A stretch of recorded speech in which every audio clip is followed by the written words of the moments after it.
أعوذ بالله من الشيطان الرجيم. بسم الله الرحمن الرحيم. حافظوا على الصلوات والصلاة الوسطى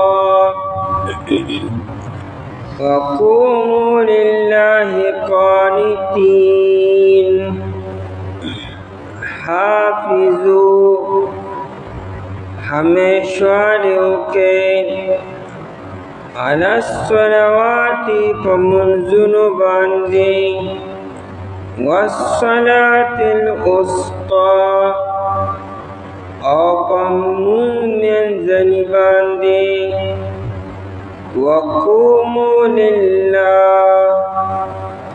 او تاسو ادرگے اللہ تعالیٰ تا قانتین عاجزی کون کے. آیت مبارکہ کے اسلام دا ہم رکن چمون دے دائے بارکے دری حکمون دی بمبیدہ چدا منزونا ہمیشہ قائم و دائم ساتے. داموز پخل وقت باندے ہمیشہ اہتمام سرو کے اور بیار درمیانہ موز خاص طور باندے اہتمام کے. اور اللہ تعالیٰ تعود دے گے عاجزی کا ان کی خاموشی اختیار ان کی. حافظوا علی الصلوات تاسو ہمیشوالیو کے پمنزنو باندے. صلوات نمورات پینزو علی منزن دی چکم فرض دی. اللہ تعالیٰ پشپا ورز کی پینزو منزن فرض کری دی. یو صحابی راغے اور نبی علیہ السلام نے تپوسو کو اللہ تعالیٰ سو منزن فرض کری دی. نبی علیہ السلام پینزو الا ان تطوع پینزو منزن اللہ تعالیٰ فرض کری ریو دین علاوہ خدا نور نوافل و سنتی کا کینوم و کنکیمو. روجی اللہ تعالیٰ سونا فرض کری دی. یو رمضان شریف اللہ تعالیٰ فرض کئی نور سشتا ونا الا ان تطوع باقی تات اختیار دے کنیسن نسلیشی. نبی اغسری ہوئی چیجی لا ازید ولا انکسو زو پدیوانی نزیاتوانکم و نبکمیکم امدہ پینزو منزون بکوم امدہ روجی بنیسم نبی سواکو نبی کموم. آج چکل روان شو نبی علیہ السلام فرمائے افلح الرجل ان صدق. دادی سڑی چکم خبر اکڑا نو کدی پا دے خبر خبر باندی رشتینی پاتی شل دے کامیاب شو. چا دے پینزو منزون اہتمام کو در رمضان شریف اہتمام کو بدے کامیاب تے. اور بل روایت کی داسی دی نبی علیہ السلام فرمائے کسوک جنتی لی دلوارن دا جنتی رے. پینزو منزنو اپا رمضان شریف چکم فرائض دی پدیم انسان جنت داخلی دیشی کا نوافل و نور خبری انکی. اعلی الصلوات مراد دا فرائض دي او قرآن کریم چې په دې باندې همیشوالی وکړي. همیشوالی نه مراد دا چې دا مونځ په خپل وخت کې دننه وکړي. قضا کوئ مه بغیر عذره. عذر خیر دې معاف دی لیکن بغیر عذر مه قضا کوئ. ابن مسعود رضی اللہ تعالیٰ عنہ نبی علیہ السلام نے تپوس کو ای الاعمال افضل، اعمالو کے بہترین عمل کم یو دے؟ نبی علیہ السلام منی جواب داور کو الصلاة علی اوقاتها، مونز په خپل وخت باندې کول د دین بهترین او لوی عمل من نشته. هغوی چې دین بعد نبی علیہ السلام الجهاد فی سبیل الله، الله په لاره کې جنګېدلو. د دین بعد نبی علیہ السلام بر الوالدین، مور او پلار سره نیکی کول او احسان کولو. ابن مسعود رضی اللہ عنہ وَلَوْ اسْتَزَدْتُهُ لَزَادَنِي، ایمانو مزید تپوسنو نکلو کنی نبی علیہ السلام مزید ما ته جوابات راکړو چې بیادا او بیادا او بیادا. نبی علیہ السلام په اعمالو کې لومړني د مونځ باره کې چې مونځ په خپل وخت باندې کولو د دین لوی عمل او بهترین عمل بل نشته. او په ګناهونو کې د دین لوی ګناه بل نشته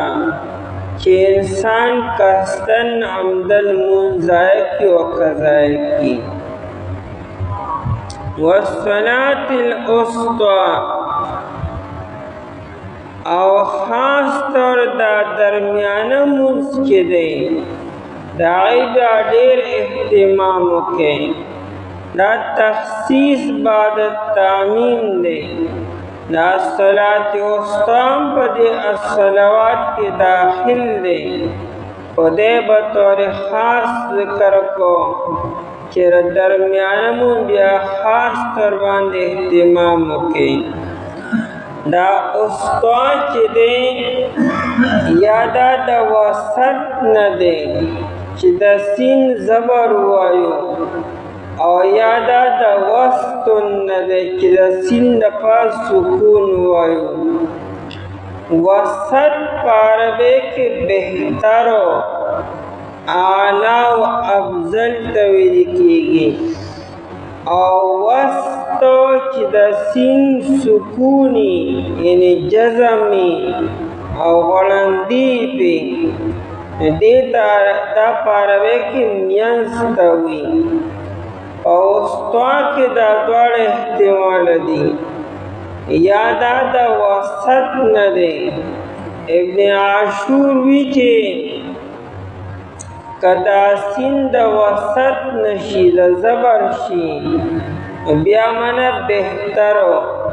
نو قرآن والصلاة الوسطی هغه مونځ چې په مونځونو کې افضل دی او غوره دی د هغې اهتمام وکړئ. چې کوم علماو کوم حضراتو چې دا سین په زبر سره اغوستی هغوی بیا سوچ کړی چې په دې ټولو مونځونو کې غوره مونځ کم یو دی. هغوی بیا فضایلو ته کتلي دي. د سحر د مونځ باره کې نبی علیه السلام فرمایي چې دا بهترین مونځ دی،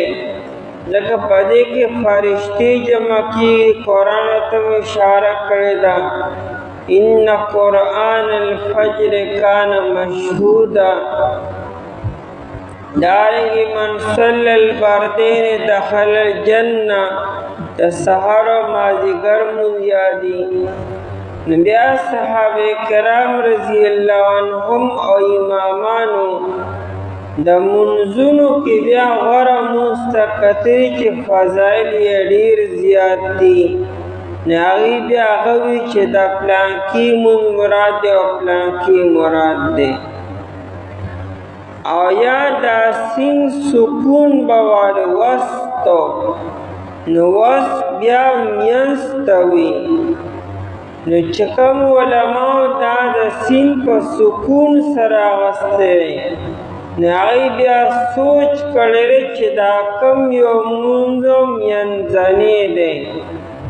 د اوقاتو په اعتبار سره، او یا په منځونو کې منځنی دی. نو بیا راجح کولو اقوال خو موږ پرون څوارلس بیان کړو، لیکن مشهور دوه قوله دي، د سحر او د مازدیګرو. دا دواړه ډېر مشهور دي.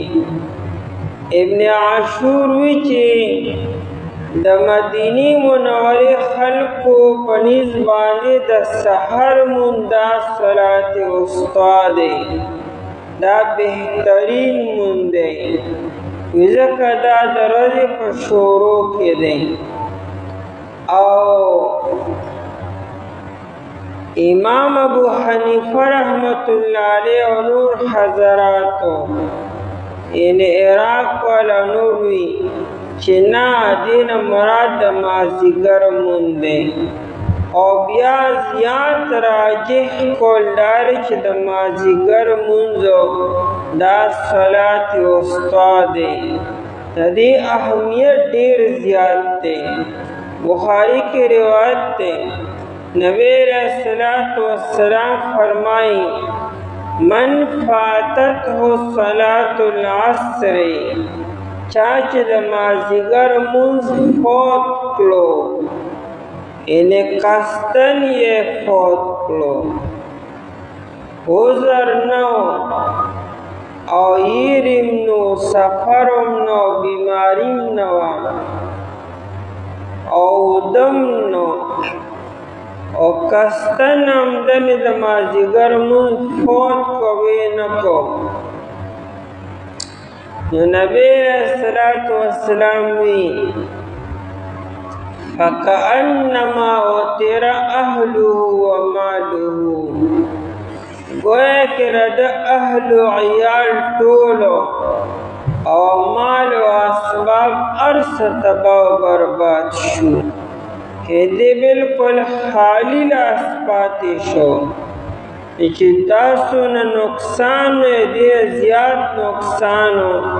دا د مازدیګر مونځ قضا کول دي. والصلاة الوسطی او مونځ درمیانا یا مونځ چې کوم غوره دی هغه به طور خاص د اهتمام وکړي. اقوموا لله قانتین، دا دریم حکم دی. وقوموا تاسو درېږئ الله تعالی ته، لله الله تعالی ته قانتین. قانتین په دو معنو باندې راځي. یو معنی خاشعین عاجزی کوونکي، د قنوت معنی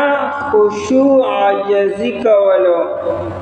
بی بی مریم علیہ السلام بارک قرآن وکانت من القانتین، دا بی بی مریم دا عاجزی کوونکو نوا، ډیر عاجز طبیعت بی بی وا. نو قانتین اللہ تعالی تا عاجزی کوونکي ودرېږئ. په مونځ کې ایغ نیغ مه ودرېږئ. مونځ د عاجزۍ مونځ دی، نوم دی، ځکه په مونځ کې انسانو لاس په نامه باندې ولاړي او بیا رکوع ته راشي، دا د عاجزۍ مزید اظهار دی. او بیا انتها دار چې انسان د خپل تندي او خپل پوز او د خپل ښکلی مخ دا په خاورو باندې کیږي، د دې نه زیات عجزي بل نشته. مونږ پښتو کې محاوره کې وایو که نه، وی چې تاسو پوزه نه ده راکاږلې پرېږده مې نه. دا پوزه راکاږل مطلب چې انتهایي ذلیله کړمه،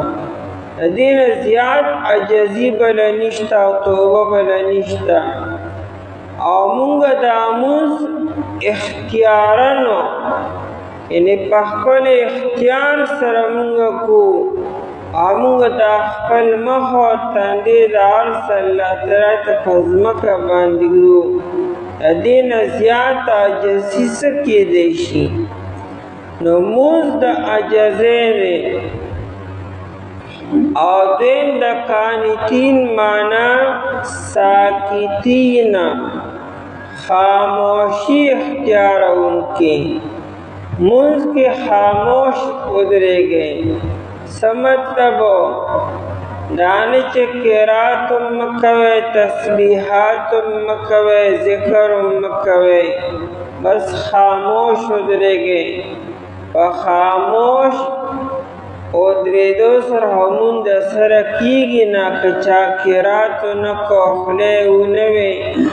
په خوله باندې الفاظ او حروف ونه وې، دا ژبه استعمال نه کړه، بیا همون د سره شوی نه دی. ځکه قرات خو به دومره خامخا کوي چې دوی په خپله کم از کم اوري. دومره قرات کول چې انسان په خپله باندې دا ضروري شرط دی. ګورئ په سري منځونو کې مو په جهري کې خو بل انسان ستا قرات اوري، او په سري منځونو کې به دومره قرات خامخا کوي چې دوی په خپله اوري. او که انسان دا شونډې د سره خوځي نه او دا ژبه د سره خوځي نه او پړه کې لګیا دی، دا قرات دی، دا خیال دی، دا تصور دی، دا فکر دی، دې ته قرات نه ویلې کېږي. او مونځ کې قرات شرط دی. فقرؤا ما تیسر من القرآن. نو د ساکتین معنا دا نه چې قرات د سره مه کوئ او ذکر او اذکار او تسبیحات مه وایئ. مطلب دا دنیوي خبرې به نه کوئ، د دنیا د کلام نه، د دنیا د خبرو نه او د دنیا د حرکات او سکناتو نه خاموشي اختیار کړئ. عام حالاتو کې انسان کله کینی او کله پاسی، کله سملی او کله ګرځي، کله ډډ لګي او کله سوای کله سو. په مونځ کې به دغه حرکات او سکنات بندي او خبرې اترې به بندي وي، دې کې به تاسو خاموشي اختیاروئ. ابن مسعود رضی اللہ عنہ فرمائی چې په ابتدا کې به مونږ په مانځه کې یو بل سره خبرې کولې، مونږ په مانځه کې یو بل باندې سلام کو، جواب به مونږ ورکو یو بل نه. وی چې کله زه د حبشې نه رالمه نو زما لومړنی ملاقات ما په نبي علیه الصلاة والسلام باندې سلام وکړو. څنګه چې زموږ زوړ عادت و چې موږ په نبي علیه السلام باندې سلام کو، نبي علیه السلام به په مانځه کې موږ له جواب راکړو. چې ما سلام وکړو، نبي علیه السلام جواب رانه کو، نو ما سره غم شو، فکر شو چې نبی علیہ السلام به په کومه خبره خفه شوي. او نبی علیہ السلام چې سلام واړو نو ویې فرمایل وعلیکم السلام. او بیا یې وفرمایل چې ان فی الصلاة لشغلا، الله تعالی په مونځ کې مشغولتیا پیدا کړې ده. څه مطلب؟ مونځ د دنیا د خبرو نه مشغوله کو، ومونږ کې خپل دونه ذکر دی دومره قرات او تسبیحات دي چې کې دنیا د خبرو گنجائش نشته دی. زید ابن ارقم رضی اللہ عنہ فرمائی چې مونږ په مونږ کې یو بل باندې سلام کو یو بل سره خبرې کولې چې کله دا وقوموا لله قانتین آیت نازل شو نو امرنا بالسکوت مونږ ته حکم وشو چې د نن نفس به خاموشي اختیاروئ له دنیا خبرې به نه کوئ. معاویه بن الحکم رضی اللہ عنہ هغه ما په مانځه کې خبرې وکړې نو د صحابو خاموش کړم ما ته صحابو دا پنډې ټپوله اشاره کړې چې ګنې خاموش خبرې مه کوه. ما چې په دې خلکو باندې څه چل شوی چې ما خاموشه کړي. او نبی علیہ السلام چې سلام واړو نو یې فرمایل چې ان هذه الصلاة دا مونځ چې دی لا يصلح فيها شيء من کلام الناس په دې کې د خلکو د خبرو گنجائش نشته دی. عام خبرې دې کې تاسو نشئ کولی. انما هي التسبيح والتكبير وذكر الله مون د دریو خبرونو دی د الله پاکي به بیانې د الله بڑائی به بیانې او د الله ذکر به کې چې مراد نه قرآن تلاوت دی. نو ابتدا اسلام کې په مانځه کې خبرې کول جایز وو. د دې وجې نه دا بخاري روایت دی نبی علیہ السلام یو پره د ماسپښین یا د مازدیګر مونځ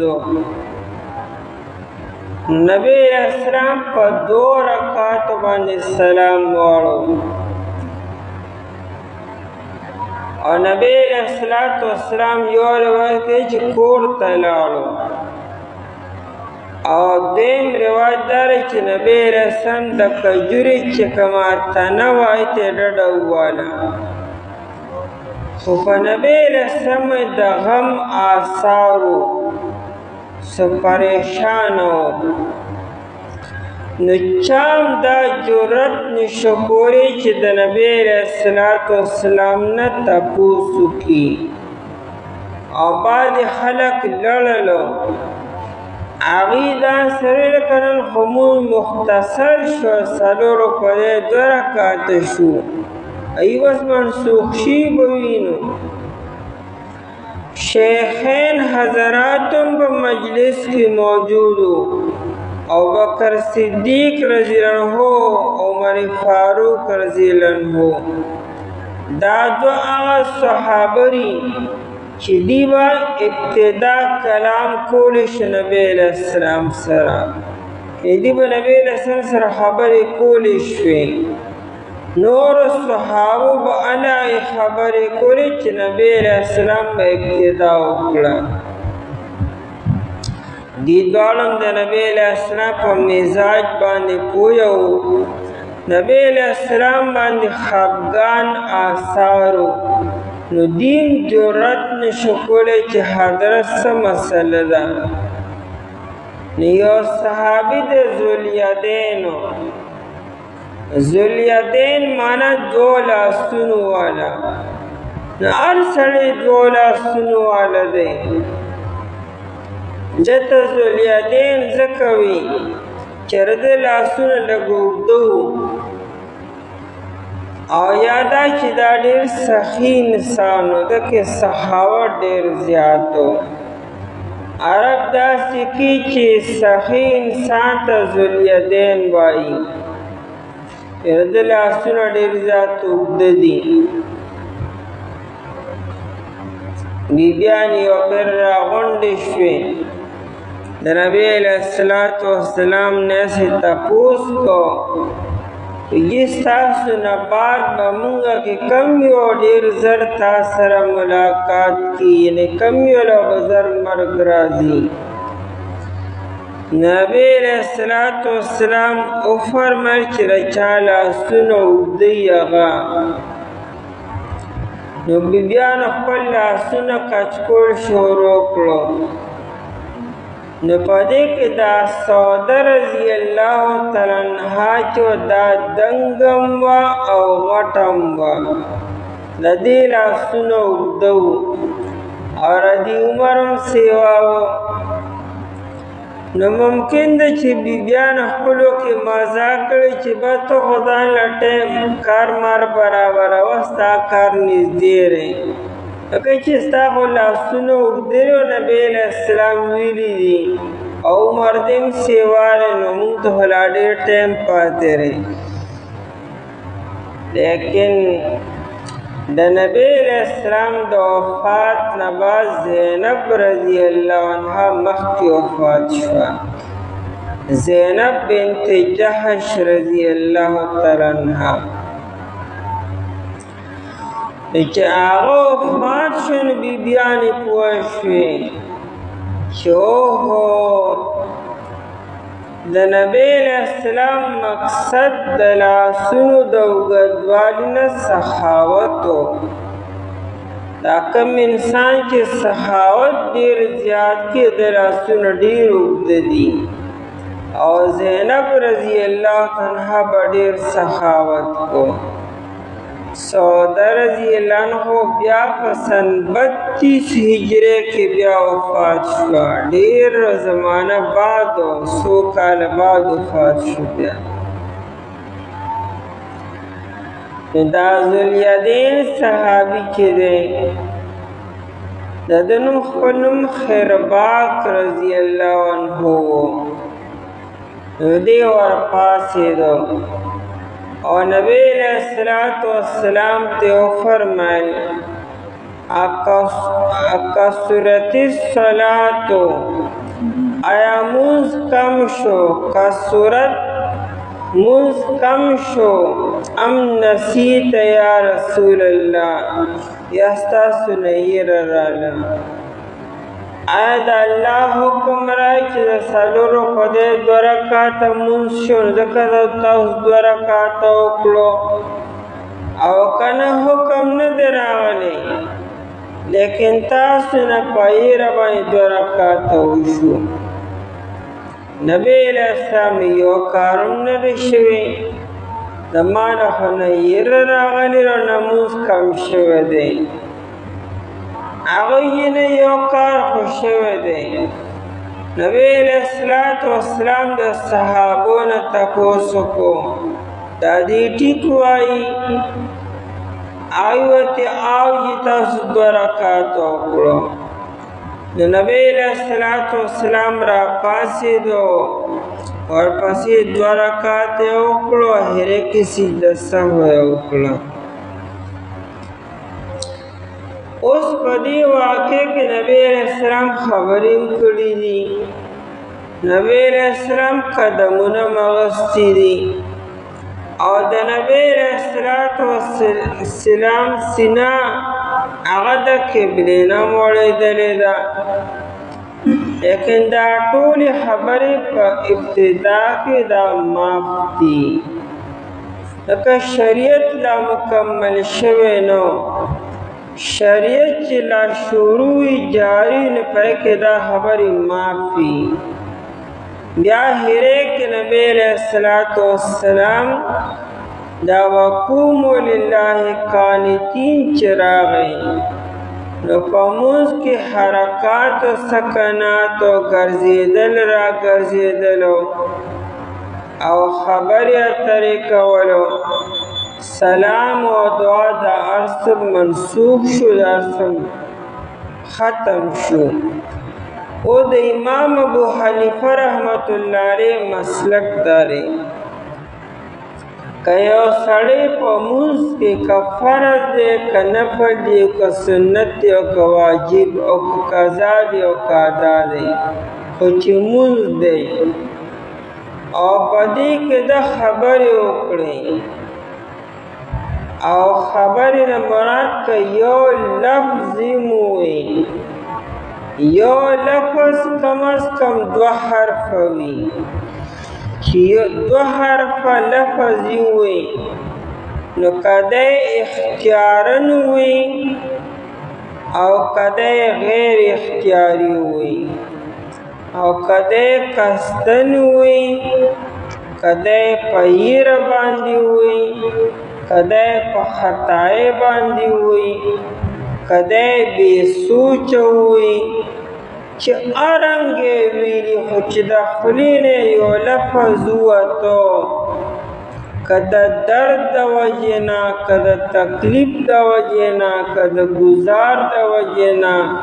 که هره مسله وه خو چې یو لفظ د خولې نه ووته نو مونځ یې مات شو مونځ به کی دوباره امام مالک رحمت الله علیه چې د مونځ د اصلاح دپاره خبره وکړه نو خیر دی د مونځ د سموالي دپاره مثال امام دی غلط شو او تو ته لکه نیغ شه یا د نه پاتې شو یا داسې وکوي خیر دی مونځ صحیح دی لکه مونځ د اصلاح دپاره دی لیکن امام ابو حنیفه رحمت الله علیه وقوموا لله قانتین او هغه د زید بن ارقم رضی الله عنه د ابن مسعود رضی الله عنه روایتونه محتکی چې په مونځ کې هر قسم کلام چې دی نفس کلام که یو حرف دی که 2 حرف لري هغه ټول منسوخ شوي دي دویمه خبره دا وقوموا لله قانتین قومو د قیام نه دی په مونځ کې قیام دا شرط او رکن دی که انسان بغیر عذر قیام اونکو په فرض مونځ کې نو دا مونځ د سره اړو شوی نه دی په نوافلو کې اختیار دی نوافل په ناسته باندې کولی شي نبی علیہ الصلوۃ والسلام د اوښې د پاسه نوافل کړي دي لیکن فرض له نبی علیہ الصلوۃ والسلام ښکته راکوز شوی دی یو روایت داسې نشته دی چې نبی علیہ الصلوۃ والسلام د فرض مونځ د سورلۍ د پاسه کړي او نوافل یې کړي دي نو د فرض مونځ کې قیام دا شرط دی که نارینه دی او که زنانه ده که بغیر عذره تکلیف ورته نشته دی او بیا هم په ناسته باندې کې دا مونځ فرض مونځ نه دی شوی وقوموا لله قانتین تاسو ودرېږئ الله تعالی ته عاجزی کونکی او خشوع اختیارونکی نبی علیہ السلام دا خپو وتی وا یا دا چې دا اوږې وتی وا دا واقع مونږ مخکې بیان کړی وا بیا نبی علیہ السلام یو میاشت د عائشې رضی الله عنها د کمرې د پاسه بله کوی ته بالخانې مشروبه ورته عربۍ کې وي هغې کې نبی علیه السلام بیا یې کې یو میاشت و یو پیره صحابه تلي وو عیادت له نو د مونځ ټایم شو نبی علیہ السلام چونکې په ناسته باندې مونځ کو بیمار و امامت کو نو صحابه په ولاړ باندې ورپسې مونځ کو چې کله مونځ مکمل شو نبی علیہ السلام فرمایي تاسو په ولاړ ما پس شاته هغې وي اوجي نبی علیہ السلام انما جعل الامام لیتم به امام خود دې د پاره دی چې دا اقتدا به کوئ تاسو نو که امام ولاړ دی تاسو به ولاړ یې، او که امام ناست دی تاسو به ناست یې. او چې زه په ناسته کوم تاسو ولې ولاړ یې شاته؟ تاسو خو زما اقتدا ونه کړه. نو مطلب څه چې ما پسې به تاسو بیا په ناسته باندې لمونځ کوئ چې امام کله ناست دی. خو دا واقعه لومبنۍ ده. نو دې نورو امامانو هم دا واقعه اخیستې ده. نو هغوی وایي چې کله امام د عذر د وجې نه په ناسته لمونځ کوي نو مقتدیانو دپاره خو عذر نشته، خو د امام په اقتدا کې او په ناسته باندې لمونځ کوي. لیکن امام ابو حنیفه رحمت الله علیه اخرانی عمل د نبی علیہ السلام اغوستی دی. په مرض الوفات کې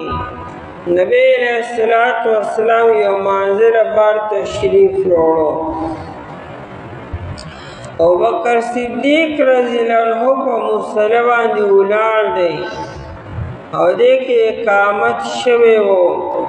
چې دې کې نبی علیہ السلام پرده اوچته کړه. الله اکبر. صحابه وی چې نبی علیہ السلام داسې پړکېده که نه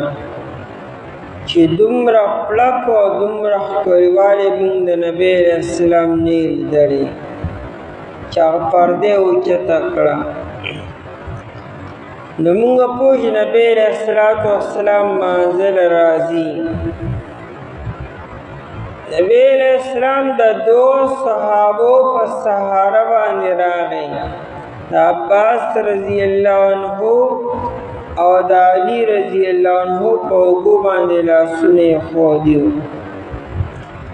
موږ ابوبکر صدیق رضی الله تعالی عنہ ته اشارې وکړې، پوه شه چې نبی علیہ السلام راغی. نو ابوبکر صدیق رضی الله عنه راوروسته شو. نبی علیہ السلام اشاره وکړه، هغوی نه راوروسته شو. نو نبی علیہ السلام په مصلی باندې کېناستو. هغه په ناسته باندې لمونځ ورکو، امامت یې کو. ابوبکر صدیق رضی الله عنه د نبی علیہ السلام ښي طرف ته ولاړو او صحابه شاته ولاړو په صفونو کې. د نبی علیہ السلام په ناسته باندې لمونځ ورکو. نو هغه چونکې ضعیف شوی و، اواز یې کمزوری و، نبی علیہ السلام په کمزوری آواز سره الله اکبر او تکبیرات کوي.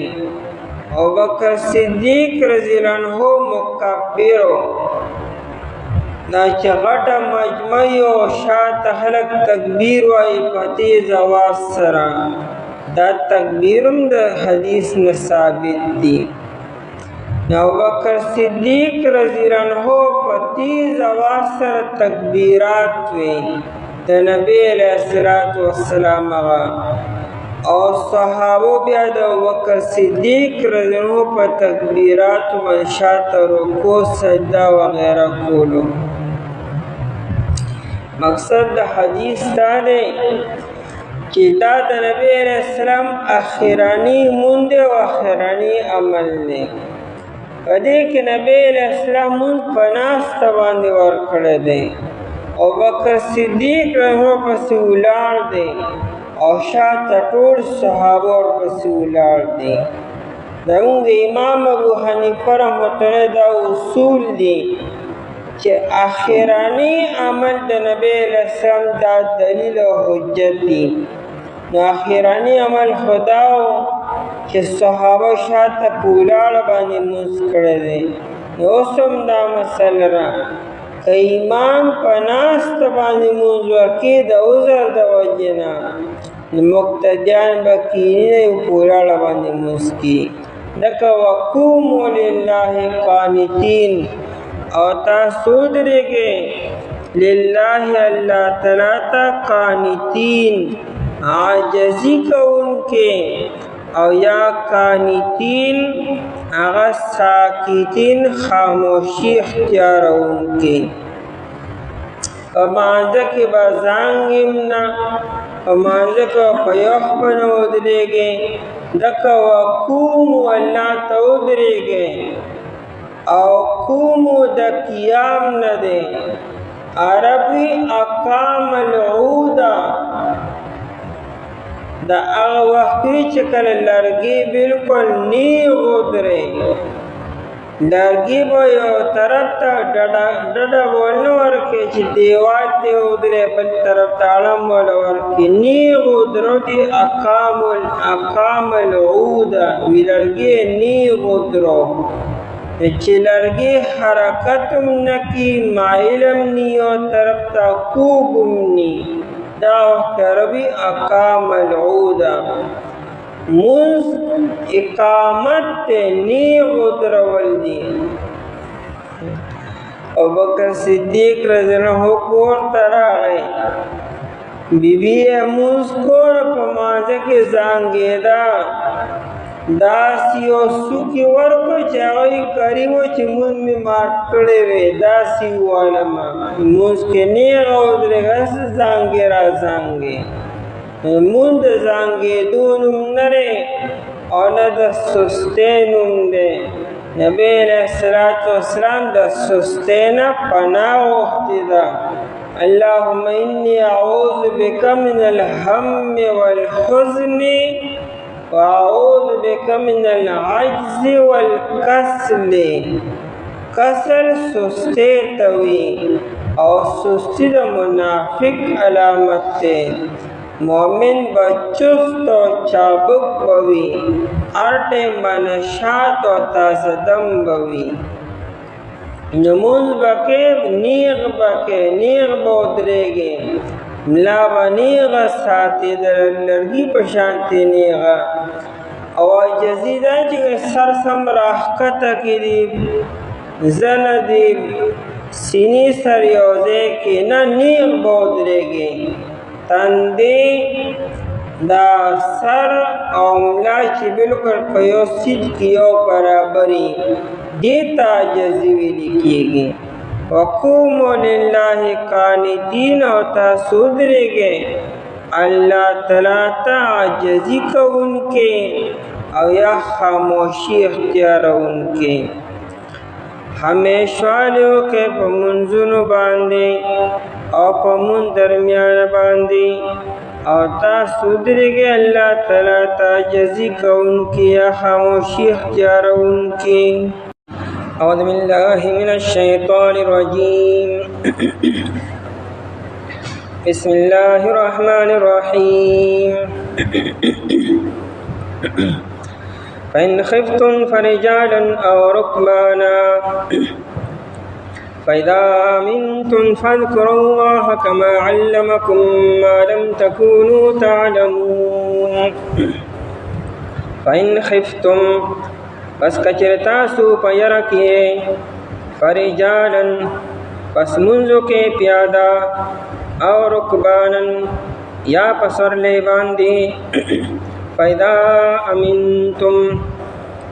پس کلا چتا سو پا امن کشے فذکر اللہ پس تاسو یاد کے اللہ تعالی لرا کما علمکم لکا سنگا چی خودلے تاستا ما حاسو لم تکونو تعلمون چی تاسو پائی باندی نپوئی دے فمخ کی آیت مبارکہ کی حکم وقومو للہ قانتین اللہ تعالیٰ تا ادرے گئے عاجزی کا ان کی خاموشی اختیار ان کی اس آیت مبارکہ کے بیان دیں کچر حالات داسی وی چر دشمن یرد و خطر دا او خوف شدید دے ډیر سخت یاره ده او تاسو په ولاړه باندې مونږ نشئ کولی او یا په عاجزۍ سره او په خاموشۍ سره مونږ نشئ کولی دا چې څنګه تاسو ته اسانه وي او سهولت وي که د سورلۍ د پاسه سواری نه مونځو کې او که نه ولاړ یې نه مونځو کې تاسو که مخ هم قبلې طرف ته نوم صحیح ده او که مخ هم دشمن طرف ته دی او قبلې ته هم شا ده نو مونځ بیا هم صحیح دی ځکه انسان باندې مختلف حالات راځي کله دی په امن کې وي، کله په خطر کې وي، کله دشمن یروي، کله د بل څه یروي. نو په دې تمام حالاتو کې مونږ خدا باندې فرض دی، ځکه مونږ په هیڅ یو صورت کې نه فوت کېږي. مونږ فرض دی او په هر چا باندې فرض دی او ضروری دی په هر چا باندې. نو که انسان په هر حال کې او ارنګ دی د مونږ بدی کې او د مونږ بدی اهتمام کې. امام ابن العربی سے لیکلی دی چې د مونږ مثال د ایمان دی، لکه څنګه چې ایمان په هیڅ یو صورت کې نه فوت کېږي، نو دکه رنګې دا مونږ هم د انسان نه په هیڅ یو صورت کې نه فوت کېږي. وی مونږ او ایمان دواړه د انسان دپاره ضروری دي. نو چې څنګه ایمان په هر حالت کې د انسان سره لازمي دی، که د باندې څوک زبردستی کې او که امن کې وي، دکه رنګې دا مونځ هم دی. نو مونځ به انسان کې او په هر حال کې به کې، که په امن کې دی او که په یره کې دی. دا مونځ دومره زیات او ضروری حکم دی چې انسان تر څو پورې مکمل بېهوشه شوی نه دی او یا انسان لیونی شوی نه دی،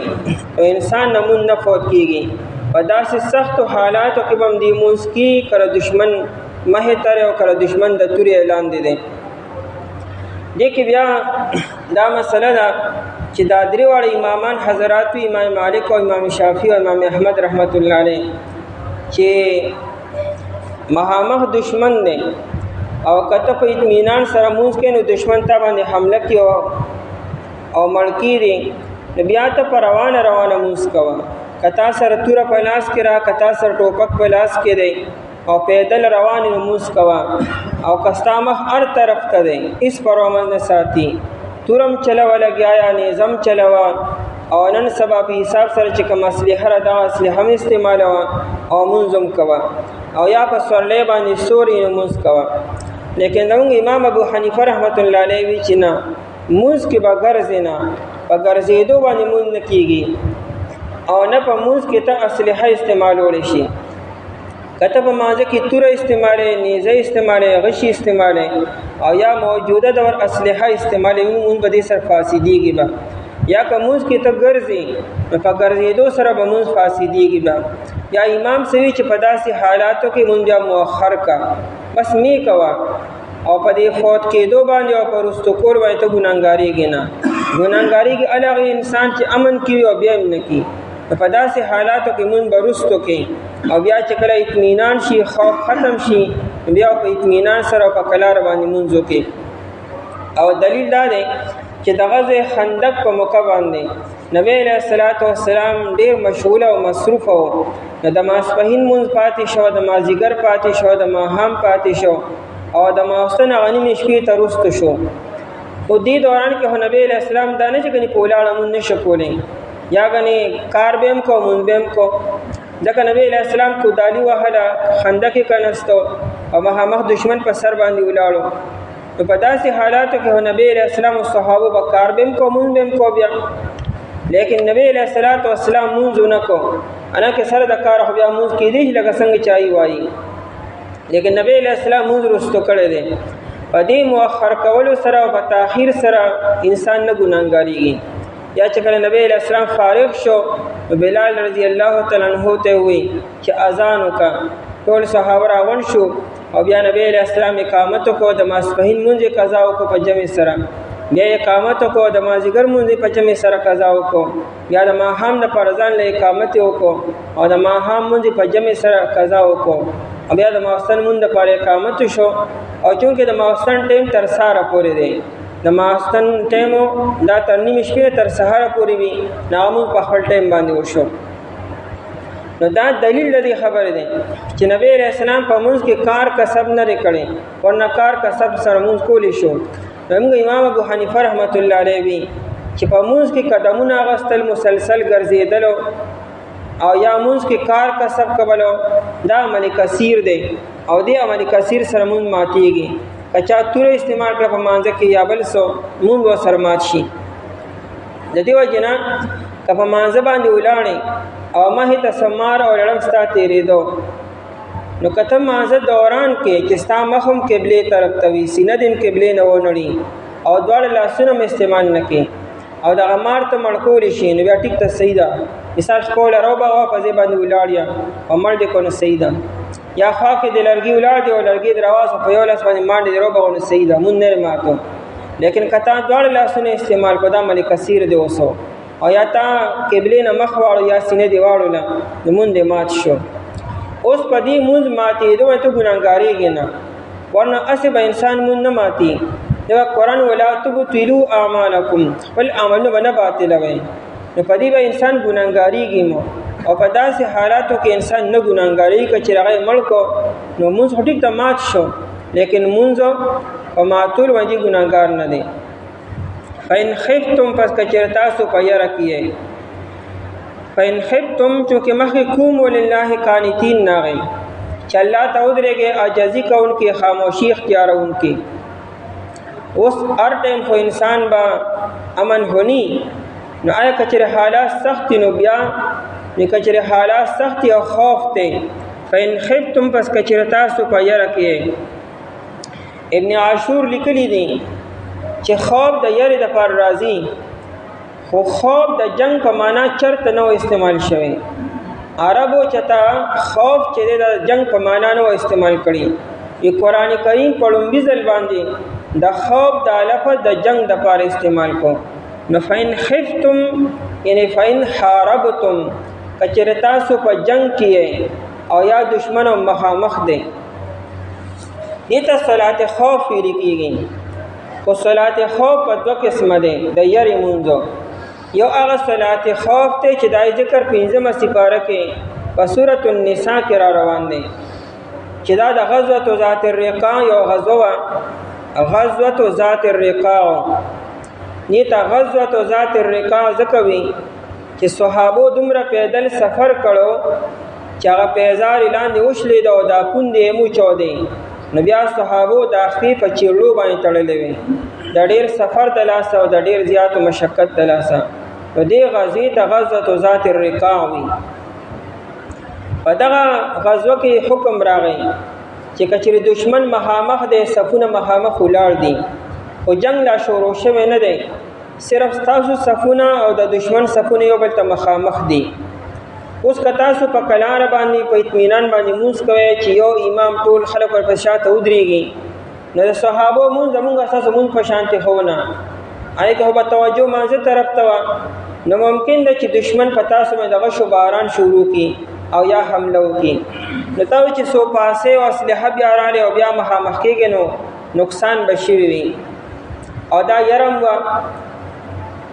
لکه چې کافرانو وایي چې عنقریب یو مونځ را روان چې مازدیګر دی نو دیو په مازه باندې ودرېږي او موږ په حمله وکړو نو د مازدیګر د مونځ نه مخکې دا حکم راغی چې دا صحابه دوه ډلې کا یو ډله به نبی علیه الصلاۃ والسلام پسې شاته ودرېږي مونځ به شروع کړي او هغه بله ډله به دشمن ته مخامخ ولاړه به او دی چې کله یو رکعت یا دوه رکعته وکړي که سفرانه یو رکعت او که چېرې عام مونځ نه دوه رکعته وکړي نو دا ډله به لاړ شي ته دشمن ته مخامخ ودرېږي او هغه بله ډله به راشي او امام پسې به شاته ودرېږي او دوه رکعته به امام پسې وکړي د دې ډلې به دا لومړني دوه رکعته وي او دا لومړنۍ ډلې لا دوه رکعته اخرني پاتې دي هغې به اسلحه والي مخامخ به ودرېږي خبرې اترې به نه کړي په دې تلو راتلو باندې د هغې مونځ نه ماتېږي او دا وروستنۍ ډلې چې کله دوه رکعته وکړي یا یو رکعت وکړي پیغمبر علیه الصلاۃ والسلام به سلام واړي دی به سلام نه واړي و دې باره کې بیا دوه قوله دي دا ډله به لاړه شي هغه ډلې په ځای به ودرېږي او هغه به راشي او هغې به خپل اخرني دوه رکعته وکړي سلام به واړي دی مونځ شو بیا به دې لاړ شي دشمن ته مخامخ ودرېږي او هغه بله ډلې ته لا دوه رکعته لا پاتې دي نو هغې به دوه رکعته وکړي او هغې به سلام واړي او مونځ وشو د هغې امام ابو داود رحمت الله علیه 14 طریقې ذکر کړي دي د صلات خوف او دی باندې مستقل کتابونه هم لیکلي دا هغه صلات خوف نه دی دلته کې هغه صلات خوف دی خو د دشمن صرف یره ده خو جنگ شروع نه دی خو د جنگ خطر ده نو په داسې حالاتو کې د کمون دی دی آیت کې چې کوم بیان دا جنگ شروع دی دا خوف شدید دی روح المانی دواړو کې فرق کړی دی چې هغه د خوف مون دی خو لیکن خوف شدید نه سخت یره نه ده او دی آیت کې چې کوم د خوف بیان د خوف شدید دی ډیره سخت یره ده قرطبی لیکلی دی چې صرف د دشمن یره نه د دشمن د تم مخامخ د تورې راغستې ده او ته په داسې ځای کې چې ته ځان نشي بچ کولی، مطلب ته په کمره کې هم نه، په کله کې هم نه، او په فوج کې دننه هم نه، یوازې تنې تنهایی. او یا دا چې مخامخ حیوان ولاړې تا ته، هغه حیوان تا باندې حمله کول غواړي، یا لیکي چې مثال اوښ دی، اوښ هغه غوسه شوی دی او هغه تا باندې حمله کوي. یا دا چې تفسیر قرطبي لیکي چې مثال اوبه راغلې ته اوبه ووړې، سیلاب تا وړي او روانې پکې، او دې کې د مونځ ټایم دی، په دغه سیلاب کې به ته مونځ څنګه کوې چې تا وړي مو مونځ به هم کوې. الله اکبر. علما خو دا مسلې وایي چې سیلاب دې وړي چې ستا د دنیا او د آخرت مسله شروع ده، او دلته کې صحتمند انسانو او خو ښکلې ارس برابر دي 20 په 20 باندې هغه مونځ نه کوي له خیره سره. د مسلمان دا حال دی. او فقهای کرام او شریعت کوم مسائل بیاني چې په داسې حالاتو کې مونځ په د باندې فرض دی، دغه نه مونځ نه ساکتېږي. دا انسان به سبا قیامت کې سوای چې ما څنګه مونځ نه کوم. بهر حال دا خوف عام دی، که دشمن دی، که ذاتی دشمن دی، که کافر دی، او که حیوان دی، او که یادا چې تا اوبه وړي، په داسې حالاتو کې مونځ به څنګه کوي چې تا ته څنګه اساني. که چېرې په ځمکه باندې خاطره ده نو ګاډي ته وخېږه، سورلۍ ته به راوخېږه، په اوښه باندې کښېنه او په اس باندې کښېنه او په خره باندې کښېنه او مونځ وکړه. او که نه په ځمکه باندې نو په ځمکه باندې مونځ شروع کړه. نو آیت کې خدا وي چې بیا پیدل ګرځه او مونځ کوه، مخکې هر طرف ته اړې، که ستا شا قبلې طرف ته ده او که نه قبلې مخ ته، مونځ کوه صحیح دی. لیکن امام صاحب پکې دا قید لګي چې نه، په روانه کې به مونځ نه کوې، چې ترې روان وي مونځ دې هم کوې، پیدل داسې نه شي کولی، یا ترې توره او اسلحه هم استعمالوي او مونځ دې کوې، داسې نه شي کولی. روح المانی والا دا حنفي مسلک دی. د دې مصنف ته علامه سید محمود الآلوسی رحمه الله تعالی. دا د امام ابو حنیفه رحمت الله علیه په مسلک باندې دی او ډېر کلک امام دی. لیکن دې ځای کې لیکلي دي چې انصاف دا دی چې آیت په ظاهره کې د امام شافعي سره موافقت کی. دا هغه چې وي چې پیدل ګرځه او مونځ کوه، نو حق دا دی چې آیت نه د امام شافعي رحمت الله علیه خبر ثابتېږي. او دلیل دا پیش کړی دی چې ګوره مخکې آیت کې وي وقوموا لله قانتین، الله ته ودرېږئ. نو د ولاړې خبره هم مخکې آیت کې بیان شوه. اوس ته ودرېدی نه شي، مجبوره شي ګرځې به، مجبوري ده. نو د ګرځېدو خبره دې ده په فرجالن ګرځه، او که یا پیدل نشي ګرځېدی نو بیا په اوښه باندې کښېنه، په رکبانه یا په سورلۍ باندې کښېنه. بهرحال فإن خفتم، پس که چېرې تاسو په یره کې او تاسو په خوف کې، او دا خوف هم خوف شدید دی، نو بیا به څه کوئ؟ فرجالن. نو دا نه وي چې بد مونږ غنې معاف دی، نه مونږ به بیا هم کوئ تاسو فرجالن، یعنې فصلو راجلین، دا رجالن حال دی. رجال جمع د رجل او یا جمع د راجل ده. راجله یرجل رجلن، په دې خپو باندې ګرځېدل او یا په خپو باندې ودرېدلو، په دواړو معنو باندې راځي. دا نه چې صرف په ګرځېدو په معنا راځي. که انسان پیدل ګرځي او یا په ځمکه باندې ولاړ دی، نو دواړو ته راجل او رجل ویل کېږي. او رجل چې دی انسان ته وي، سړي ته وي رجولیت، او رجل چې دی دا په معنا د عقلمند او د هوښیار انسان هم راځي. لکه علامه جوهری رحمت الله علیه په خپل کتاب قاموس کې لیکلي دي کانت عائشة رضی الله تعالی عنها رجلة الرائے، وی عائشہ رضی الله تعالی عنها ډیر عقلمند رائے ورکوونکې وه. رجلة الرائے هغه انسان ته وي چې دا رائے ډیره صحیح وي، دوراندیشه وي او حکمت باندې مبني وي. وی د عائشې رضی الله عنها رائے څه عامه رائے نه وه، د ډیرو لویو نارینو د عقلمندو نه رائے به د هغې اوچته وه. نو رجل چې دی دا په معنا د سړیم راځي، سړیوالي رجولیت، او په معنا د عقلمند او دانایم راځي. نو فرجالن فصلو راجلینا، پس تاسو مونځو کې پیدلو. نو مونږ د پیدل معنا دا اخلو امام صاحب چې په خپو باندې به ولاړې او مونځ به کوې. او دا نور حضرات وي چې نه روان یا راجل په معنا روان یا، او په روانه کې مونځ کوه. او رکبانن،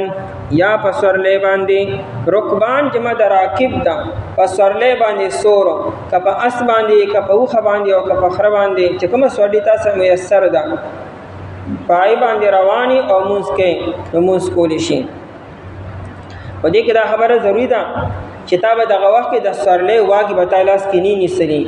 هغه واګي به ته وتړې پس کې جاوې پورې او سورلې به روانې ته به مونږ کې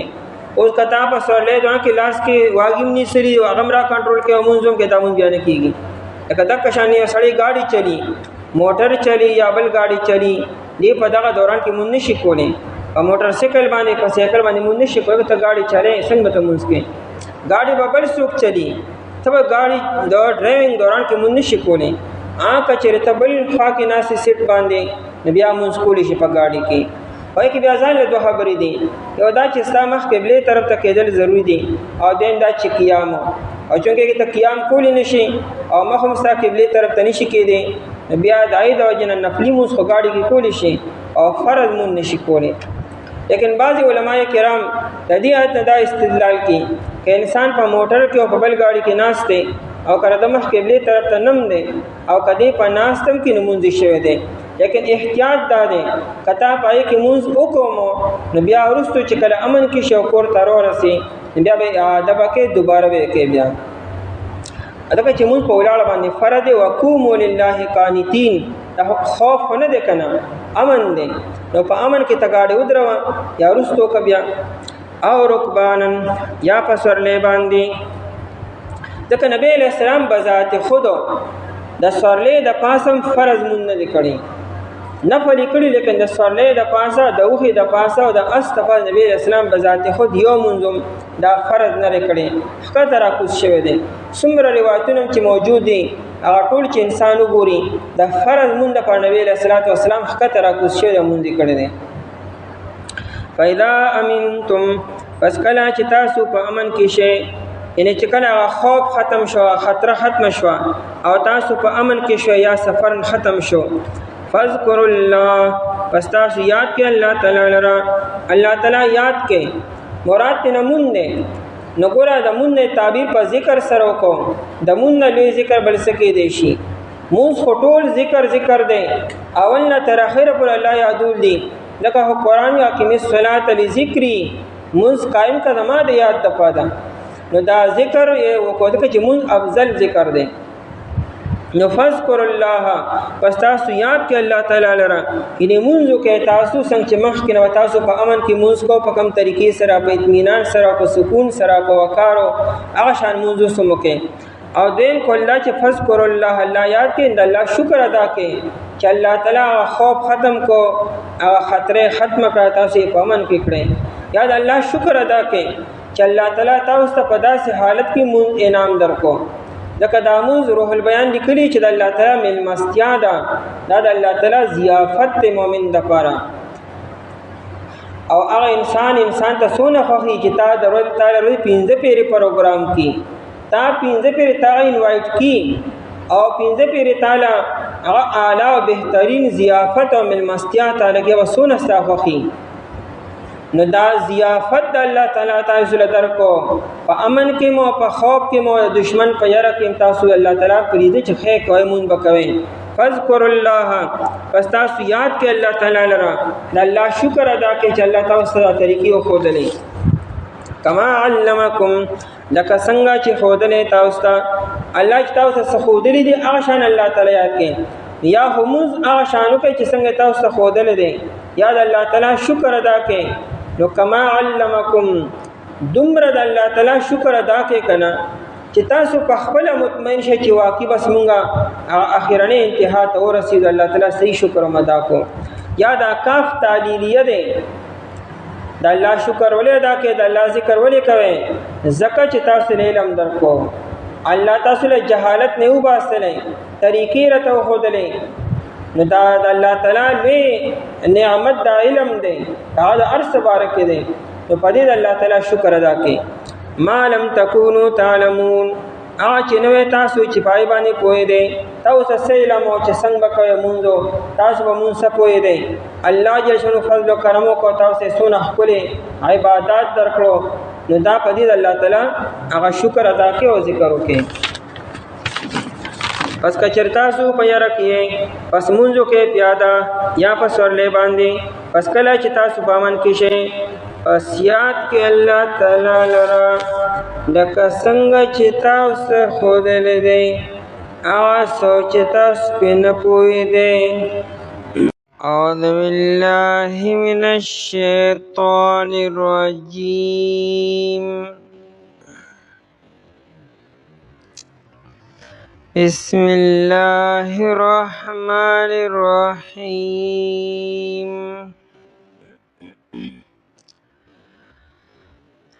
والذين يتوفون منكم ويذرون أزواجا وصية لأزواجهم متاعا إلى الحول غير إخراج فإن خرجن فلا جناح عليكم فيما فعلن في أنفسهن من معروف والله عزيز حكيم. وللمطلقات متاع بالمعروف حقا على المتقين. كذلك يبين الله لكم آياته لعلكم تعقلون. والذين يتوفون او کسان چې وفات کولی شي منکم دستاسونا ويذرون ازواجا او دی پریږدي بیبیانې وصية لأزواجهم وصیت کول دی د پاره د بیبیانو خپلو متاعا د فیدې ورکولو الی الحول تر یو کال پورې غیر اخراج بغیر د ایستلو د کورونو نه. فإن خرجنا پس کچری دی وتلی فلا جناح علیکم پس نشته دې څه ګناه پتاسو باندې فیما فعلنا په هغه کار کې چې دی وکړي فی انفسهن په ځانونو خپلو کې من معروف د شریعت مطابق والله عزیز حکیم. اللہ تعالی غالب دے حکمت والدے. وللمطلقات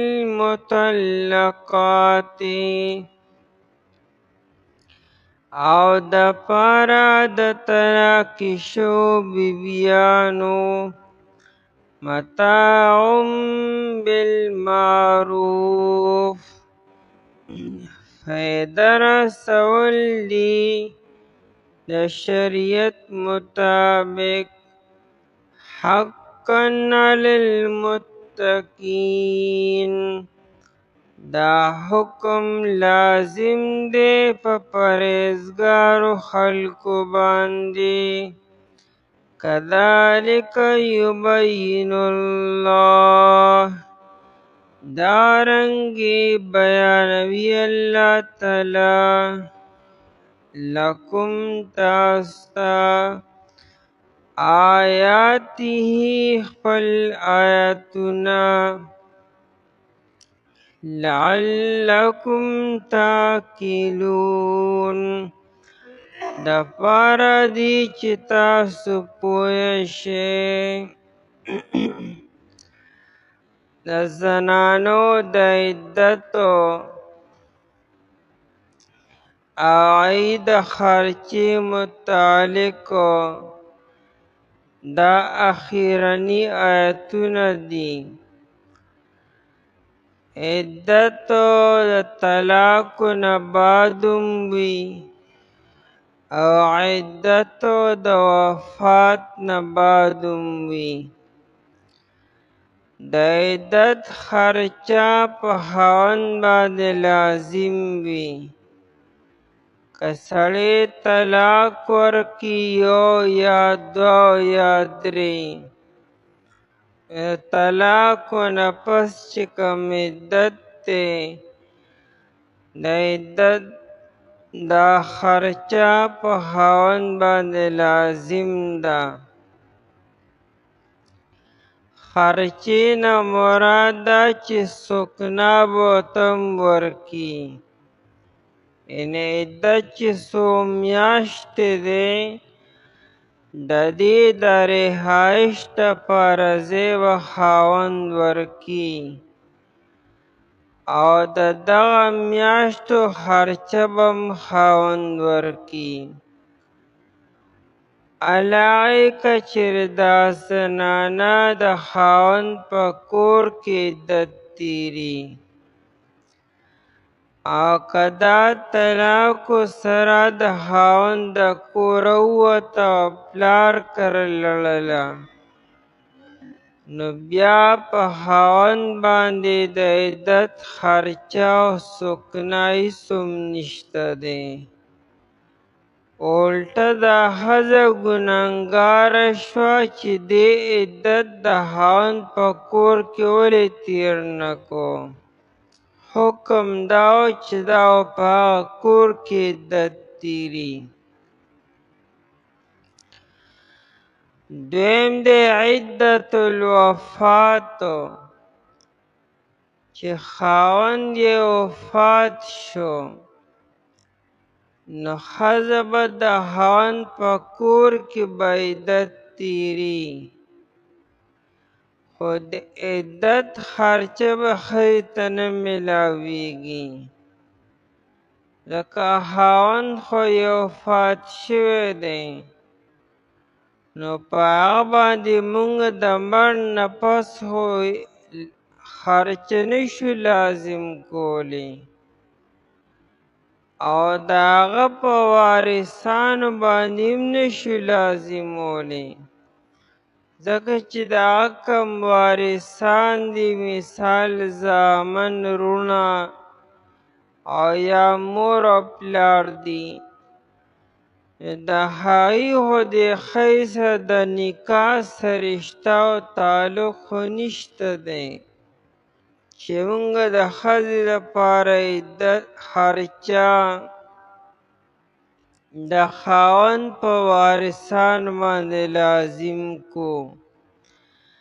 نو دا ښځه به خپله خرچه پخپله کي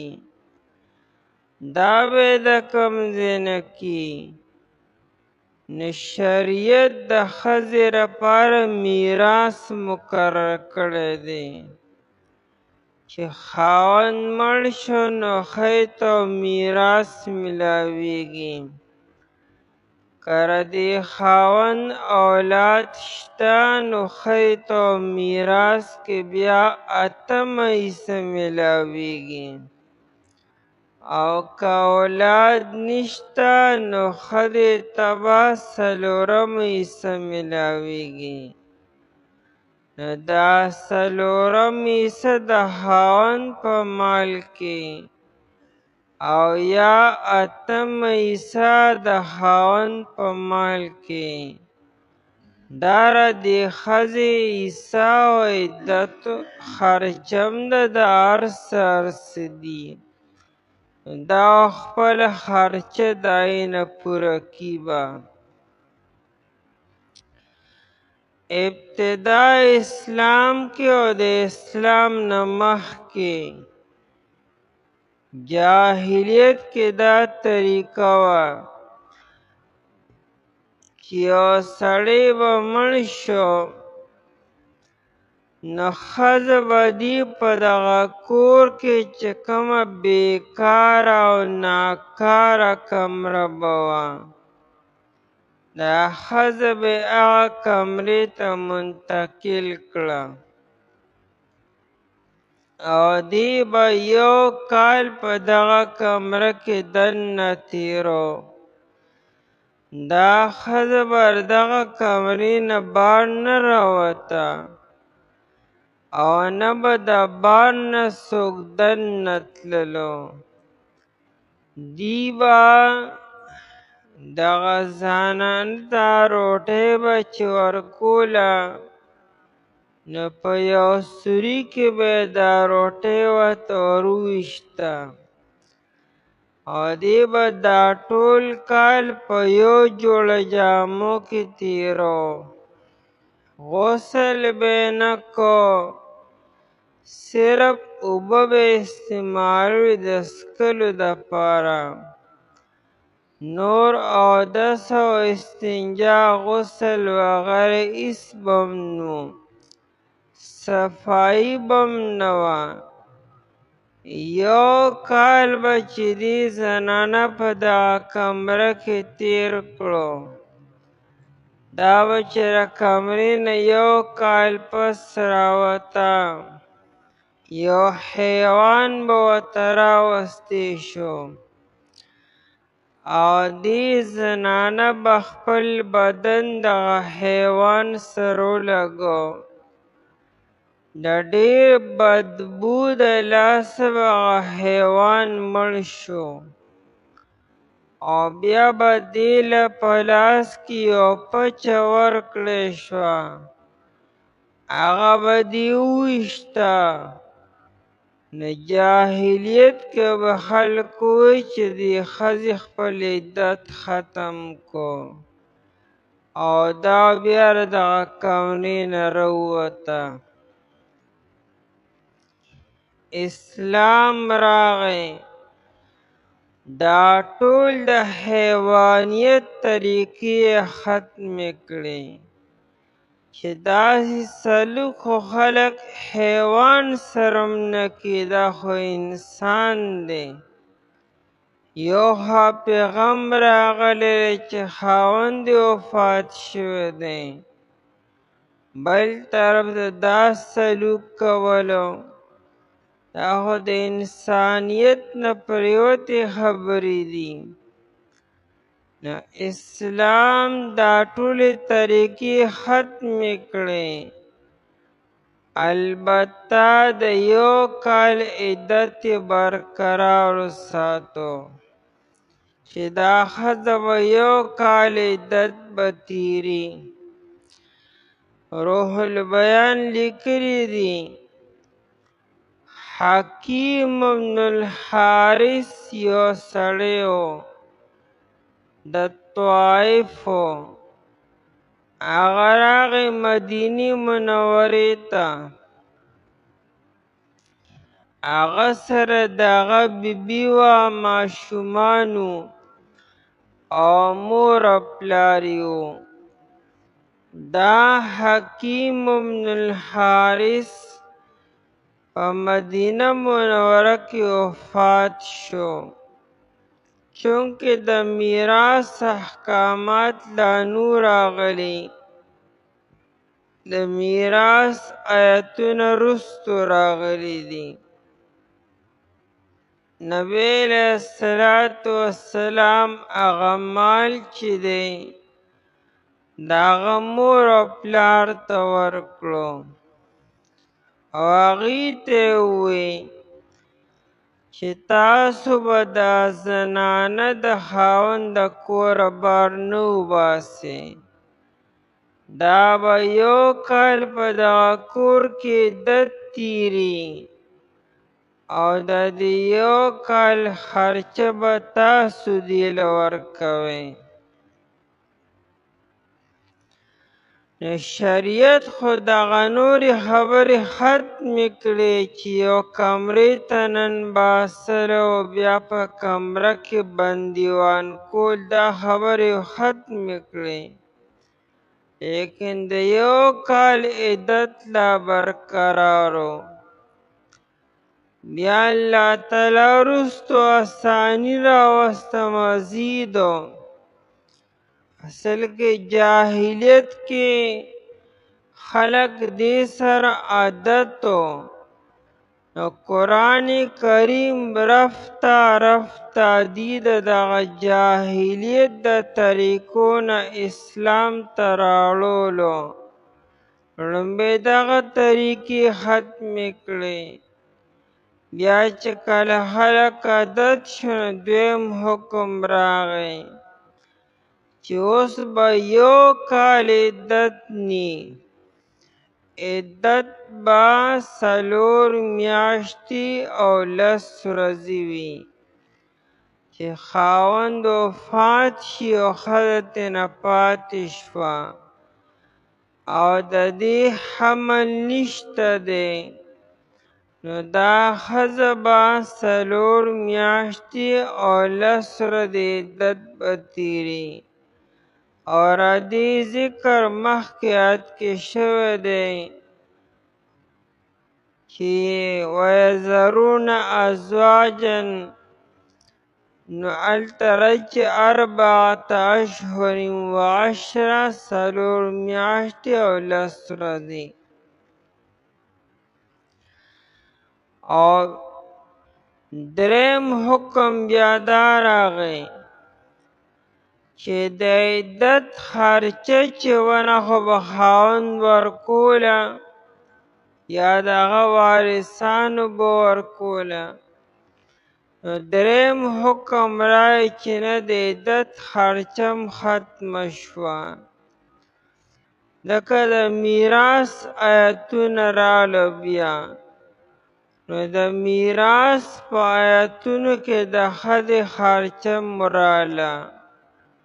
اوس چې کله سړی مړ شو، نه په هغه باندې او نه د هغه په وارثانو باندې د دې ښځې خرچه د عدت لازم په هیچا باندې هم نه ده. لیکن آیت کې ترغیب دی چې یو سړی مري نو د مرګ نه مخکې دې وصیت وکړي چې زما د مرګ نه بعد زما دا بیبي به د کوره بار نه وباسي. دا به یو کال په دې کور کې اوسیږي به او تاسو دې له خرچه هم ورکوئ. نو که دې ښځې سره خپل مال شته یا د خاوند نه ورته میراث کې مال پاتې شو، نو دا به د هغې نه خپله خرچه پوره کړي. خو که هغې سره خپل مال نشته او یا خاوند غریب دی، هغه څه پرېنښودو، نو بیا به هغه خپلو وارثانو ته ووایي چې تاسو به زما بیبي له د یو کال خرچه ورکوئ. چونکې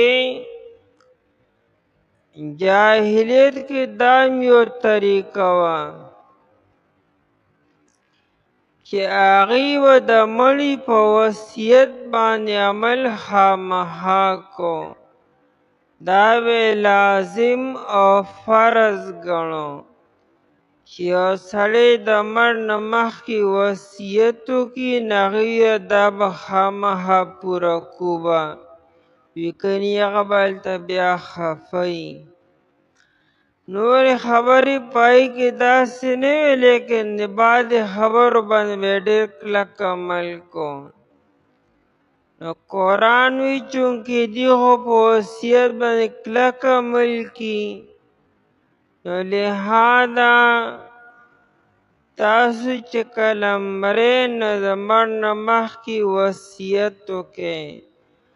چې ښځې ته یو سهاره میلو شي چې دا په دغه کور کې یو کال تیر کړي او ته خرچه میلو شي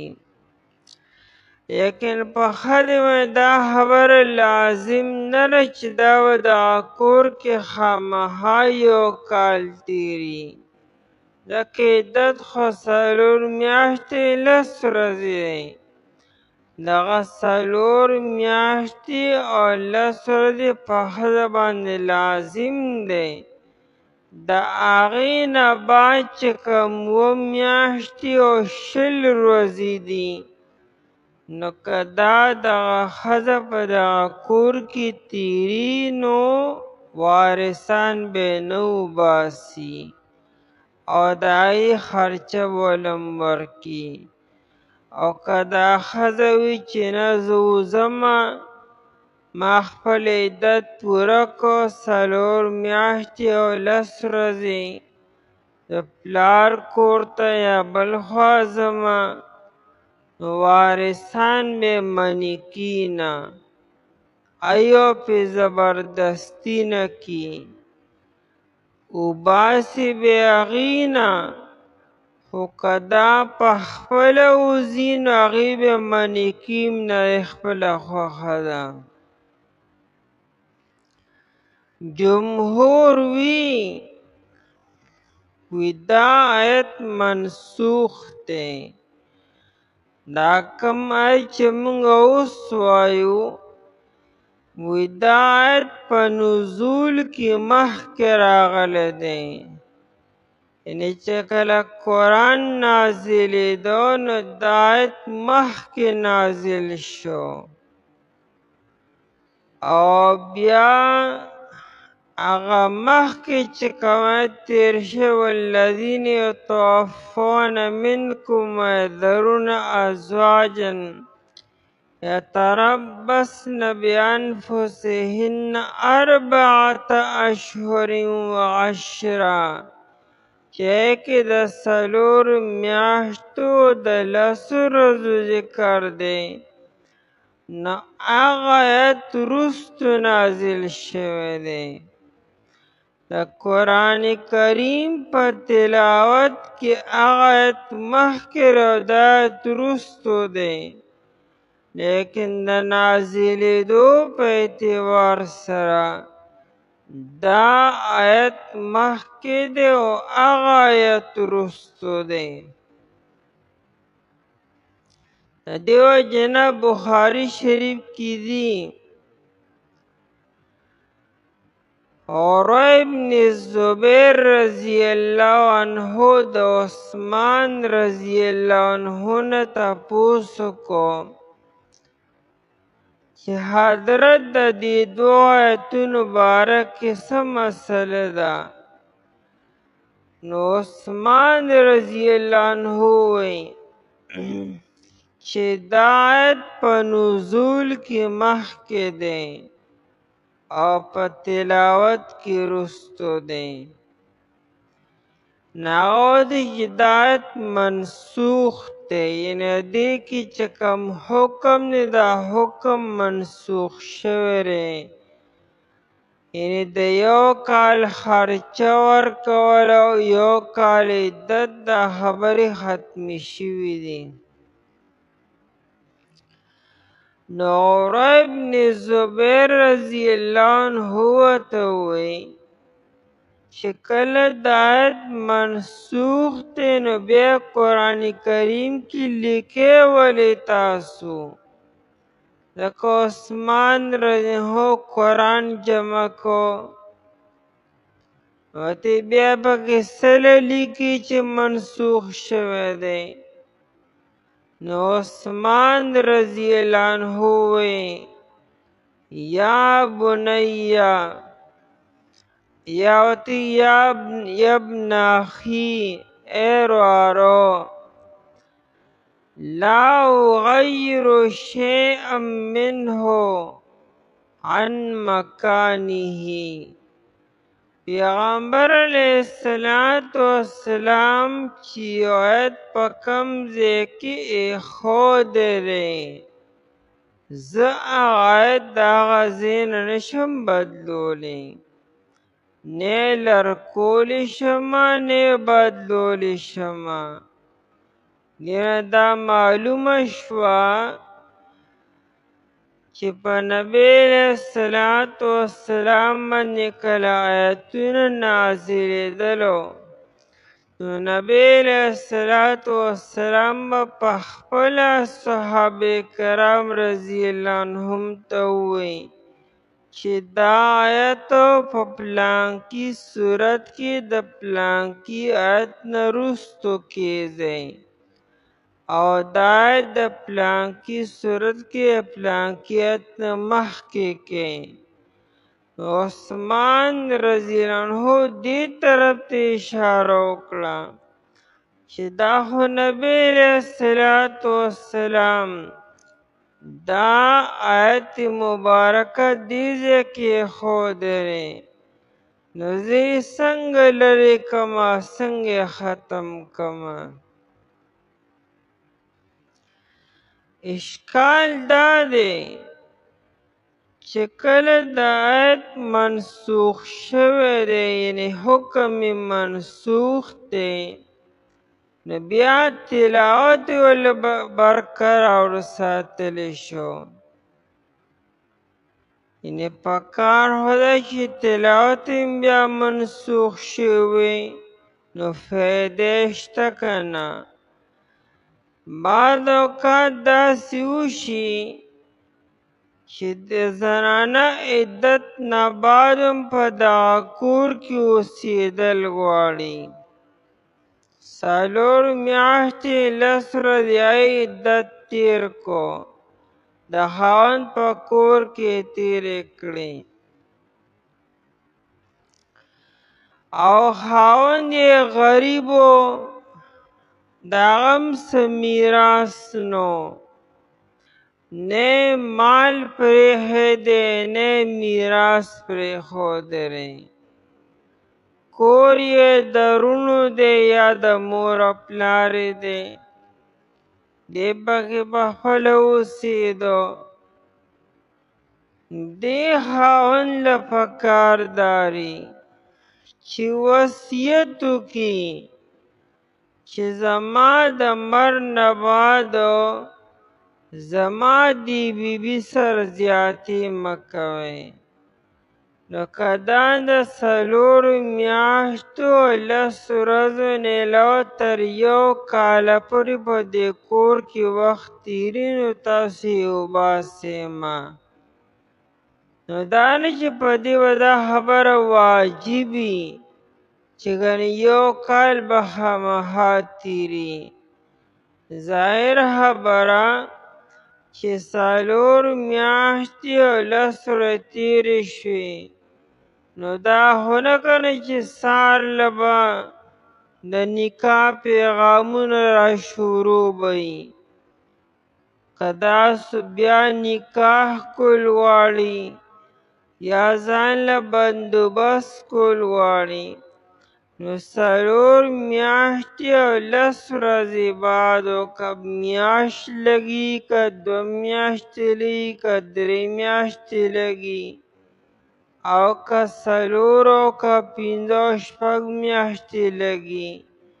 نو په دغه موده کې تاسو د کوره مه وباسئ. دې له د سر د پناهۍ دپاره ځای پکار دی، بس دا بهترین ځای دی، دلته یې وخت تېر کړی دی، زندګي یې تېره کړې ده، نو دا باقي یو څو میاشتې به هم دلته کې تېرې کړي، نو دا آیت ځکه برقرار پاتې، اوس پې هم عمل به کېږي به، باوجود د دې چې حکم منسوخ دی. نو سړي له دا وصیت پکار دی نه خلک که نور ارنګوي خو د سړي د وصیت خیال بیا ساتي هغه وصیت کړی دی وي دغه روح ته بیا تکلیف وي خفه به وي نو ځکه دی له پکار چې وصیت وکړي چې دا باقي ورځې چې څونه دې نصیب کې وي چې دا په دې کور کې تېرې کړي والذین یتوفون او ها کسان یتوفون چې وفات کیږي منکم دستاسونا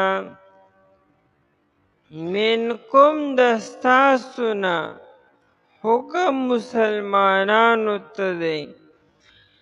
ویذرون ازواجا او دی پریږدي بیبیانې وفات کېدلو او د وفات نه مخکې چونکې په نکاح کې بیبیانې وي نو بیبیانې به هم پاتې کېږي او بیا وصیة لازواجهم نو دغه خلکو دپاره لازم دی وصیت کول دی لازواجهم دپاره د بیبیانو خپلو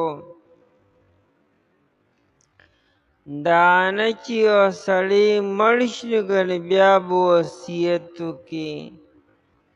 د مړ نه پس به څنګه وصیت کړي په خوب کې به چاته راځي نو نه مطلب دا دی چې کله انسان مرګ ټیم را نږدې شو انسان په ځان پوه شو چې زما د مرګ ټیم را نږدې دی انسان ته پته لګي عام طور انسان خپله زندگی پوره کړي بیا دنیا نه ځي او دا د وخت نه مخکې مړ کېدل دا کم وي په 100 کې 90% خلک خپله زندگی پوره کړي 80 کاله 70 کاله او بعضې پکې په بونس کې 80 او 100 کاله هم تېر کړي نو دې څه په انتظار دی بیا به ماشوم کېږي څو چې انسان دا ږیره سپینه شوه د سر ویښته سپین شو د هغه ږیره سپینه نور دې په څه انتظار دی چې بیا به ګنې بیا به ورته چانس میلاویږي چې بیا د ماشوموالي نه شروع کا خو مطلب دا دی چې نږدې دی نو دې دوران کې وصیت وکړي چې زما ټیم پته لګي نه مرګ خو هیچا ته پته نشته چا باندې راځي لیکن عام طور مرګ په خپل ټیم باندې راځي او دا بې ټیمه مړه کېدلو حادثه وشي څه بله مسله راشي نو دا په 100 کې 10% خلکو سره کېږي نو ځکه وایي چې انسان ته کله ټیم را نږدې شو نو دله وصیت کول پکار دي یو حدیث کې نبی علیه الصلاة والسلام فرمایي یو مؤمن مسلمان دپاره دا جایز نه دي چې په ده باندې دوه شپې تېرې شي او د ځان سره وصیت نامه نه لیکلي وصیت نامه خو هر چاله لیکل پکار دي، هر ټیم لیکل پکار دي. په انسان باندې 2 ورځو ټیم تیر شو ځان سره وصیت نامه را نه لیکلې، دې به کله لیکي؟ ځکه د انسان معاملاتي ورکړه راکړه وي، منځونه پې پاتې، روژې پې پاتې، قسمونه به یې خوړلي وي، حج به ورته پاتې وي، نور معاملات به وي. دا ټول په ریټن کې راوستل پکې لیکل پکار دي. او دا کاغذ په جیب کې کیږده، د مرګ او ژوند څه پته لګي؟ ماښام به څملې سهار به پانسې، جیب کې به د کاغذ پروت وي، نو څه خبره به په ریکارډ به موجود وي، وروسته پریشانۍ او مسایل بني. انسان له وصیت نامه هر چاله، که جوان دی او که بوډا دی، که نارینه دی او که زنانه ده، دا ټولې خبرې په کاغذ باندې راوستل پکار دي. وصیتن وصیت کول دي، یعنی فلیوصوا وصیتن لازواجهم د پاره د بیبیانو خپلو. متاعا دا وصیت به د څه کې دي خبرې؟ متاعا د فیدې ورکولو، خپلو وارثانو ته به ووایي چې زما دې بیبي ته فیده ورکوئ. او د متاع نه مراد دلته کې سکنا ده،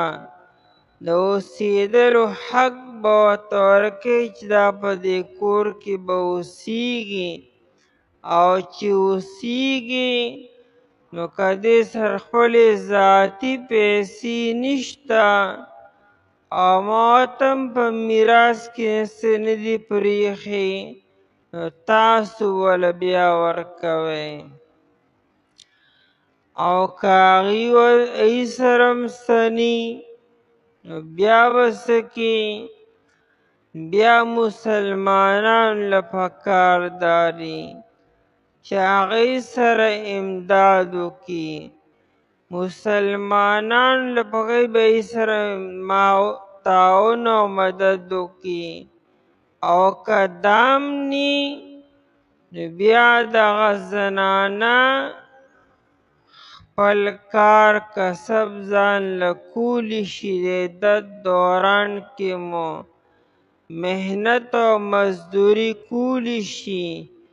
که په کور کې دننه محنت مزدوري کې ډېره ښه خبره ده،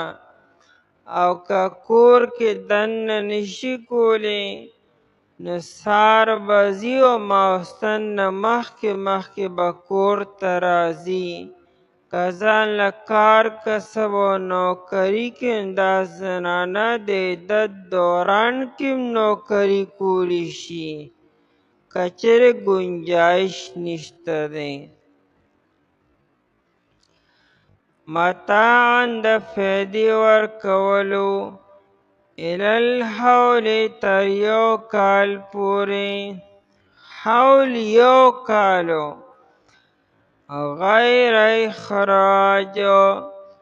او دې سره دا هم وصیت کول دي چې بغیر د ایستلو نه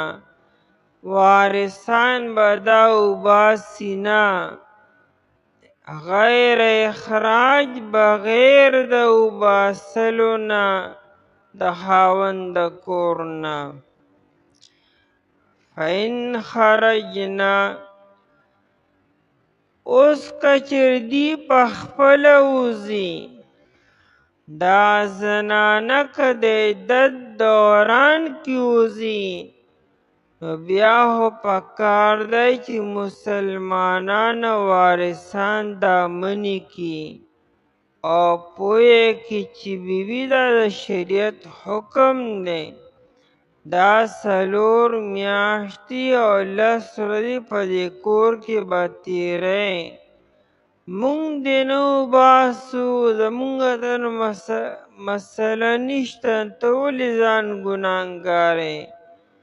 دې له پکې دا په دغه کور کې 4 میاشتې او 10 ورځې تېرې کړي او 4 میاشتې 10 ورځې بعد که دا زنانه ځي نو تلي شي بیا یې وارثان نشي منع کولی فإن خرجنا پس که چیرې دی وځي فلا جناح علیکم پس نشته څه ګناه په تاسو باندې لا جناح علیکم ځکه وایي چې چونکې هغه وصیت کړو چې تر 1 کال پورې دلته کې ایثاره کې نو که دا 4 میاشتې او 10 ورځې په ځان له نکاح کی یا د پلار کور ته ځي نو وارثان به دا نه وي چې نه زموږ ورور وصیت کړو ته خو به دا 1 کال خامخا دې کور کې به تېرئ نو نه دغه باکر دی که دا په خپلو خوشحالۍ تېري نو صحیح ده که نه تېري و اختیار دی ورته او ځي بلکل تلي شي لکه د عدت نه بعد زنانه ازاده ده که دا بل نکاح کول غواړي نکاح هم کولی شي او که نه کینوم صحیح ده سبیعه الاسلمیه رضی الله عنها چې دا د سعد ابن خاله رضی الله عنه په نکاح کې وه هغه وفات شو فتح مکې په موقع باندې نه حجة الوداع په موقع باندې او دا د حمل نه وه نو 45 ورځې بعد د دې ماشوم پیدا شو او بیا چې کله نفاس دا پاکه شوه نو دې ځان تیار کو د نکاح دپاره نو ابو سنابل ابن باکک رضی الله عنه دا ولیده نو دی چې ستا څه خیال دی نکاح کې تو ستا خو لا عدت شروع دی یعنې ستا خو لا 4 میاشتې او 10 ورځې برابرو نو دې ما جامې راغونډې کړې او راغلم نبي علیه الصلاة والسلام ته او ما نبي علیه السلام ته خبره وکړه نبی علیہ الصلوۃ والسلام فرمایل ستا عدت ختم شوی دی او ته نکاح کولی شي نو د عدت نه بعد زنانه ازاده ده که سار له نکاح کول غواړي نو کولی شي او که نه کي نو څوک به زبردستي نه کي فیما پہا کار کے فعلنا چی دیو کی یعنی دی تزین اختیاری خواہش اختیار کو خکل خکل جامع و اچول عدت نباد و اچولی شی او یادا نکاح پر بندوبست کی نکولی شی یا د پلار کور ته ځي نو تلي شي فی انفسهن په ځانونو خپلو کې یعنې د خپل ځان باره کې چې څه وکړي فی انفسهن زکوی کچر بل چاہتے نقصان رسو بیا هوائی جواب ورکوی دیلا یا خو تی باس پرس بکوی خو که د خپل ځان باره کې دی سکی او هغم جایزی من معروف د جایز کار نه د شریعت مطابق نو تاسو یې مه منې کوئ والله عزیز حکیم اللہ تعالی غالب دے حکمت والا دے انہیں کا تاسو زیادتیوں کو تاسو دا خاسم زنان را خاوند اسم مرد راشه دی په مال باندې قبضه وکا راشه دی په حقوق باندې قبضه وکا اللہ تعالی زورور ذات شتے اغب بیا باس پرس کی تپوس بکی حکیم حکمت والدے